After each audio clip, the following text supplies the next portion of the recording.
Yeah, so recently also my school went through a lot of strife around divestment in terms of showing solidarity with Palestine, right? Divestment as a way of showing our solidarity with Palestinian people. And it was a really sort of troublesome moment for me at which to re-enter the student organizing scene, because I realized just how much, I don't know, I just had this overwhelming sense of disappointment to see fellow brown folks at my university not understanding even these terms of solidarity and what it means to show a global people of color solidarity around these moments that are very clearly moments of colonial occupation and mass violence.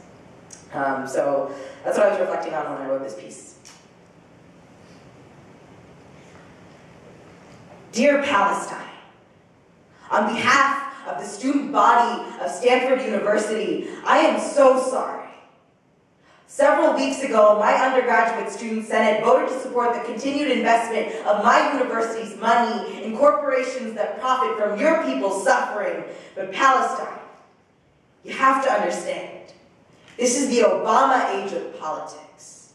The Obama age of hope and change and public service fellowships. Every day in our classrooms, we invent new words for violence. Call it human rights. Call it democracy. Call it conflict. Every day, we invent new loopholes to owning our privilege.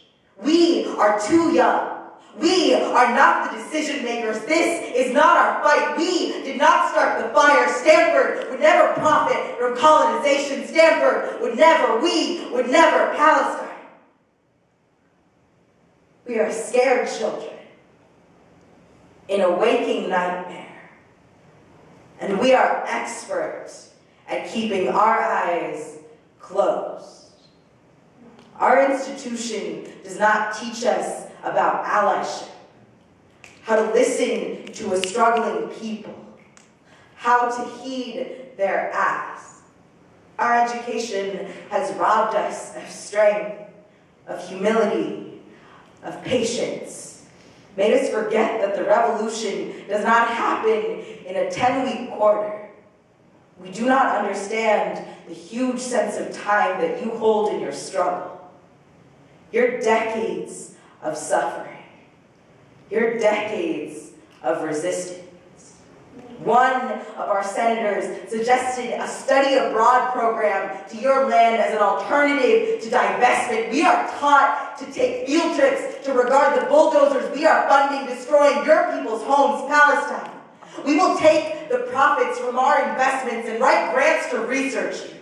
We will service learn at your borders. We will cultural theory you. We will divest from the brownness in ourselves and write your stories on the whitest of paper. But Palestine, we will not divest from your suffering because this would require admitting the smallness in ourselves. When my Zionist peers joke about being the oppressors, I understand that they are making light of what must be a heavy position.